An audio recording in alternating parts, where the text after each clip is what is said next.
Soy Diego Ortega y esto es Introducción a la Zonificación. ¿Por qué empezar con una zonificación? Estamos hablando de un curso relacionado exclusivamente a Super Collider.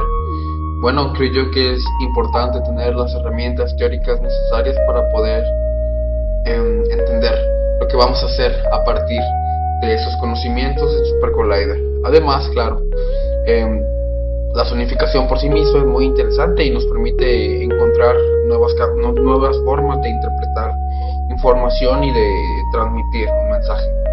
Entonces, bueno, vamos a hablar un poco sobre la zonificación.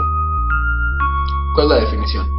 Bueno, en inglés, toda esta información que voy a estar mostrando a través de este tutorial viene de un libro que se llama, de hecho aquí lo tengo, sí, para que quede claro, ¿no? Quién es el libro y así no hay problemas. Dice, bueno, toda la información de la que voy a estar hablando viene de un libro que se llama The Zonification Handbook, hecho por muchos científicos relacionados con las cuestiones acústicas, psicoacústica, interpretaciones sonoras, zonificación en específico. Y vamos a hablar, bueno, de qué es la zonificación y básicamente es mi introducción a esta parte. Bueno, volviendo, la zonificación es una parte de los auditor displays. Yo traduzco auditor displays como un despliegue auditivo, una forma de mostrar un contexto auditivo que te da un mensaje, ¿no? La zonificación, por definición, no lleva voz y transporta una relación de datos, información en sonido, aprovechando las habilidades perceptuales del ser humano, dado una relación de datos comprensibles. Es decir, muy fácil. La zonificación lo que te permite es expresar un fenómeno físico cualquiera a través del sonido. Es mi definición más corta y más contundente, diré yo. La zonificación se ayuda por diferentes áreas del conocimiento y bueno, va desde la lingüística, la audiología, la psicología, la acústica, hasta un proceso de conocimiento que lleva, bueno, desde el análisis de tareas, los datos, el rendering de señales, la síntesis de señales, todo un proceso hasta obtener un discurso con el sonido. Lo que se busca es entregar un mensaje de la forma más clara, más contundente y de la forma más, bueno, que la persona que está escuchando pueda entenderlo. Dice que el círculo interdisciplinario de la zonificación y el despliegue auditivo, bueno, es esta pequeña gráfica que da como una pequeña idea de cuáles son las herramientas que se utilizan en la zonificación. Los ejes teóricos de la zonificación son 4. Los que menciona el libro, bueno, son las técnicas de zonificación basadas en principios psicológicos o aplicados de visualización, los tipos de datos, actividades susceptibles de tratamiento con zonificación, el mapeo de datos para convertirse en señales acústicas y bueno, lo último que se toca es la limitación de la zonificación, es decir, hasta dónde podemos considerar la zonificación como una herramienta eficiente para ciertas tareas. Bueno, las técnicas de zonificación basadas en principios psicológicos o aplicadas de visualización se categorizan en dos. Básicamente por tipo de función y por la técnica de zonificación. Entonces, a partir de estos dos parámetros se categorizan todos los despliegues auditivos y en específico las zonificaciones. La categorización de la zonificación según su función. Bueno, según su función, la zonificación puede servir para 4 cosas muy generales, que son básicamente las alarmas, el monitoreo de procesos, la exploración de datos, el arte, el entretenimiento, entre otras cosas. La exploración de datos en específico, que es una de las formas de categorización de la zonificación según su función y que es la que más me interesaría hablar con ustedes. Es la técnica más reconocida y lo que hace específicamente es codifica y transmite información acerca de un grupo de datos. El ejemplo más significativo de esta técnica es la zonificación a partir de modelos matemáticos. Ese es en específico como la zonificación en la que yo me voy a enfocar un poco más a lo largo del tutorial. Y bueno, las otras tres, las alarmas, alertas y advertencias básicamente es como como un claxon. Un claxon es un ejemplo de sonificación en ese sentido, está transmitiendo un mensaje a través del sonido. También cuando no te pones el cinturón de tu carro, ese es un ejemplo de sonificación, porque lo que está haciendo es la computadora de mandar un mensaje a través del sonido de que algo está sucediendo, algo no está bien. Y bueno, como expresión artística y entretenimiento, ahí me gusta más que nada la expresión artística. Las posibilidades artísticas son increíbles, es un área totalmente nueva y de oportunidades increíbles.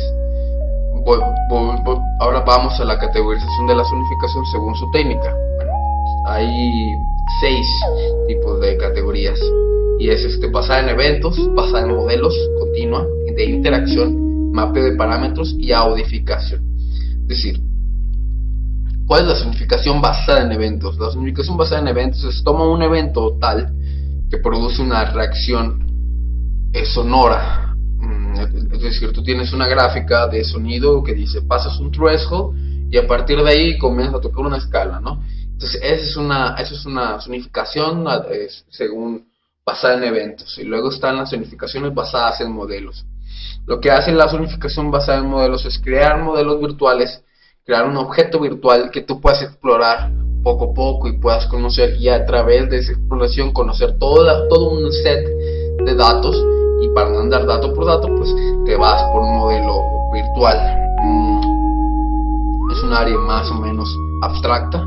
La sonificación continua, bueno, hay que mencionar también que estas categorías se traslapan, es decir, no son independientes unas de otras.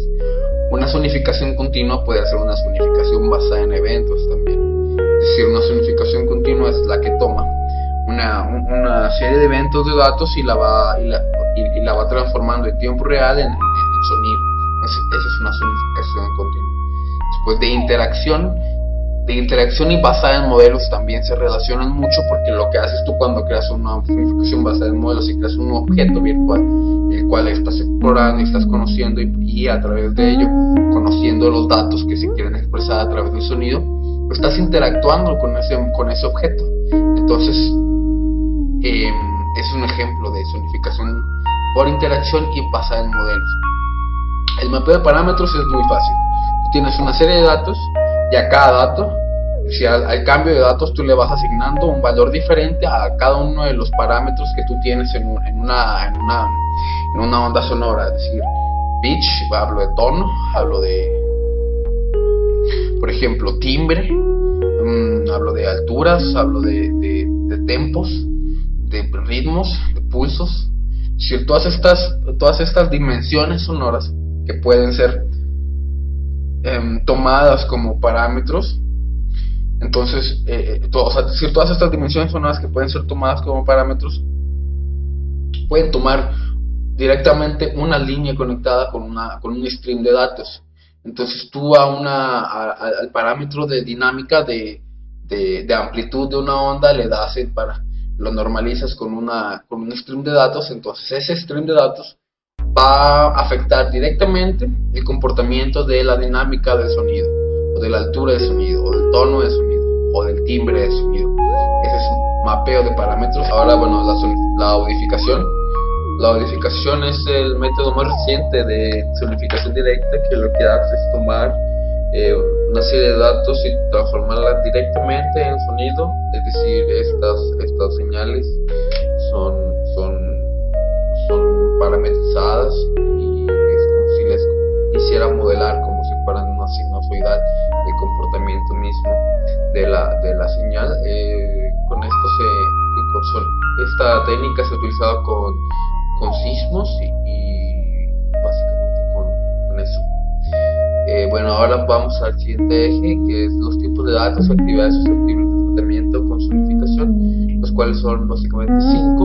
Son los cuantitativos, los cualitativos, aquellos datos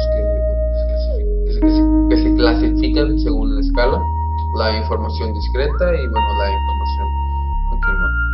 Ahora, por tipos de tarea, me refiero a las funciones realizadas por un humano dentro de un sistema de comunicación.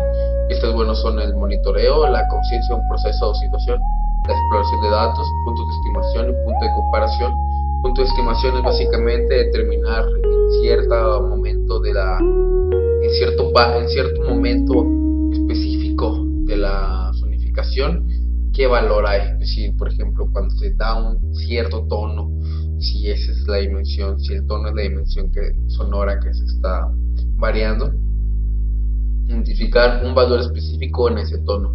Y bueno, el punto de comparación es a partir de ese tono que determinamos y al cual le asignamos un valor, pues observar los puntos de inflexión que existen. Bueno, además de eso también está la identificación de tendencias, la identificación de una estructura de datos y la inspección exploratoria. Todo esto se refiere, bueno, a las actividades susceptibles de tratamiento con zonificación, y bueno, son todas estas. Bueno, ahora sobre el mapeo de datos para convertir las señales acústicas. Bueno, tenemos dos diferentes formas básicas de hacerlo, que es a partir de formas analógicas, formas simbólicas. Esto lo que hace es tomar una señal, bueno, tomar un fenómeno y expresarle de una manera sonora solamente. Y bueno, de los procesos por los cuales se puede hacer esto están descritos aquí. Primero se encuentra el denotivo directo, que se trata de tomar del fenómeno físico que se quiere representar el sonido que produce ese fenómeno para representarle solo de manera sonora. Luego está el ecológico indirecto, que se trata de tomar un sonido parecido, es decir, imitar al fenómeno físico para representarlo de manera sonora. Después se encuentra el indirecto metafórico, que es básicamente representar un fenómeno físico, pero ya sin querer imitarle como tal, sino a través de una metáfora, como por ejemplo querer representar un helicóptero con el sonido de un mosquito. Todas estas cosas que se utilizan, bueno, en el diseño sonoro, en el cine, por ejemplo, entre otras pues áreas del arte básicamente, ¿no? Sí. Después está el método metafórico, que ya es a partir de una metáfora como tal. De una metáfora como tal que, bueno, lo que hace es decir,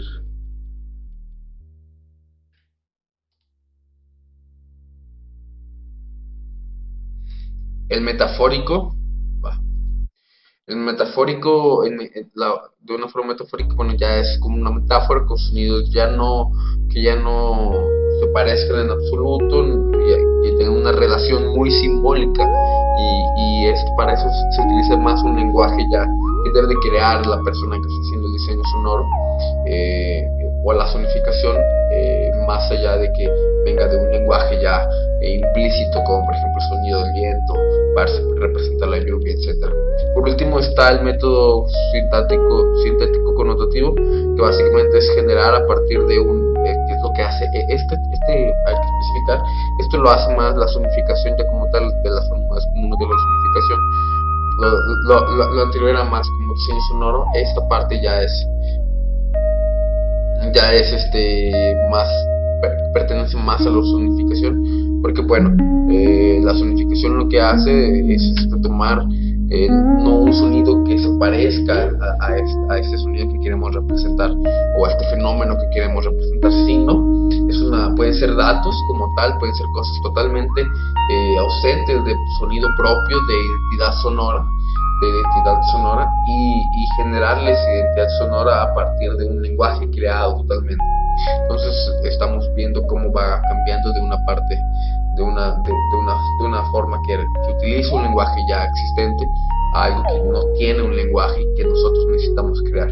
De ahí vienen los auditory icons y los earcoms. Los auditory icons son aquellos que utilizan esta forma analógica, que utilizan sistemas ya existentes para generar una unidad sonora que tiene un mensaje, y los earcoms generan un lenguaje por sí mismos para dar un mensaje. Vamos de los datos al sonido. Bueno, yo creo que es importante determinar qué dimensión de sonido debe de representar cierta dimensión de datos, y a eso se refiere a que bueno, no cualquier sonido, o sea, no cualquier modificación en la dimensión de sonora eh, es adecuada para representar cualquier conjunto de datos. Por ejemplo, querer representar la temperatura, el cambio de temperatura a través de un incremento de fase, o sea, aumentar la fase de un de una señal acústica, no es tan efectivo como hacer el cambio de tono, por ejemplo. Entonces hay que saber básicamente estudiarle y intentar buscar la forma más efectiva de transmitir el mensaje. Es un área de investigación, es un área que no está muy desarrollada y bueno, es un área de oportunidad también. Pues vemos, ¿qué es una polaridad negativa entonces? Y una polaridad positiva. Una polaridad positiva es el incremento del tono a medida que aumenta una variable. Y una polaridad negativa es el decremento del tono a medida que aumenta una variable. A eso se refiere, a eso nos referimos con las polaridades.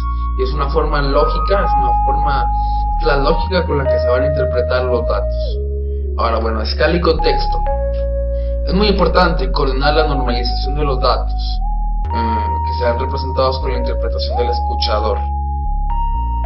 Esto es fundamental. Y aquí estoy cometiendo otro error.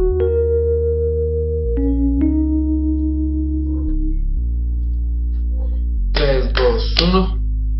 Escala y contexto. Bueno, coordinar la normalización de los datos que sean representados con la interpretación del escuchador es fundamental. Es decir, tú tienes que establecer los límites de qué tanto va a variar, qué tanto vas a cambiar o en qué espectro te vas a mover. Vas a mover esa dimensión del sonido que vas a estar cambiando para poder lograr ser efectivo, lo más efectivo posible. Una recomendación, claro, es utilizar, por ejemplo, si tú vas a utilizar la frecuencia como una forma como una dimensión de sonido, donde vas a representar una dimensión de datos, bueno, es recomendable utilizarla entre 1000 y 5000 Hz, donde el oído es más sensible a los cambios de tono, a los cambios de frecuencia. También se pueden utilizar modelos musicales, y es importante mencionarlo porque muchísimas sonificaciones se basan en modelos musicales, porque bueno, el humano ya está acostumbrado a la música, en cambio el contexto sonoro como tal es mucho más complejo y mucho más difícil de utilizar. Y es muy importante al final utilizar el contexto como punto de referencia. ¿Por qué?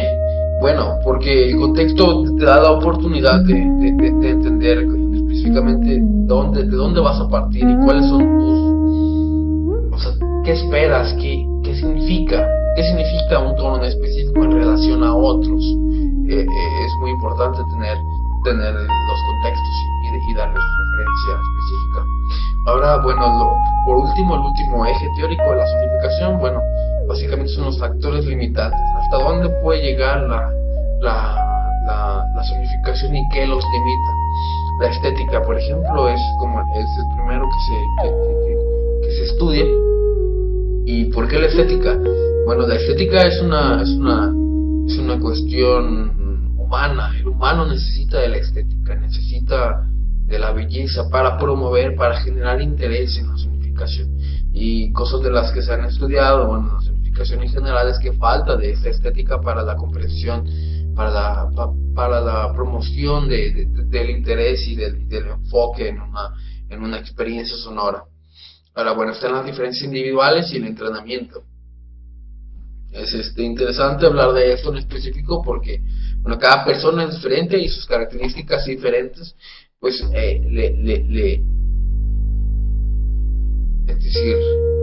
le afectan las condiciones individuales de esa persona, su conocimiento, su entrenamiento, y en cómo va a reaccionar a esta experiencia sonora, a esta sonificación. Y de ahí parte justamente, bueno, las capacidades perceptuales que tenga ese escuchador, las capacidades cognitivas del escuchador, las habilidades musicales, si es que estamos utilizando modelos musicales, y el entrenamiento en específico. Bueno, me salto un punto, pero vuelvo. El entrenamiento, bueno, porque es importante generar ciertos entrenamientos con ciertas zonificaciones, porque bueno, son modelos muy complejos de entender. Me regreso a la ausencia del sentido de la vista. Se habla en libros sobre la ausencia del sentido de la vista como un detonante de una lógica diferente. Es decir, hay un estudio que se menciona, que ahorita no recuerdo en específico, pero es un estudio que habla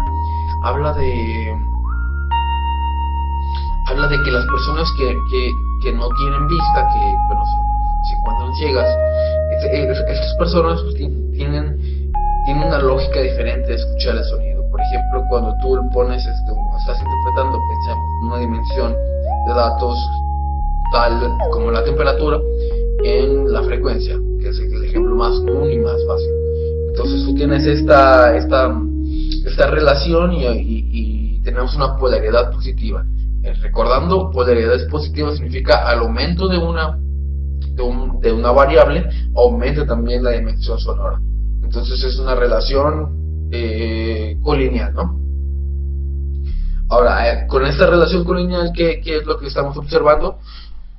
Pues básicamente estamos observando que las personas que se encuentran ciegas, a esta interpretación, ellos le dan otro significado. Es decir, cuando ellos escuchan que va aumentando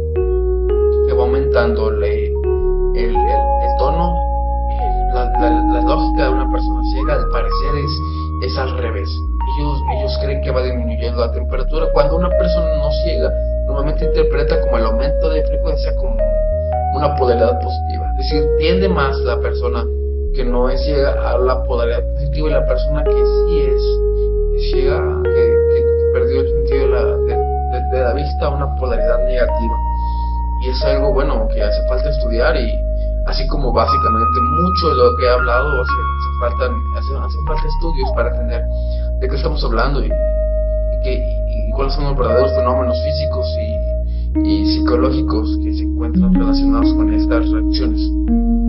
Entonces, espero que haya sido de utilidad, y bueno, nos vemos la próxima semana.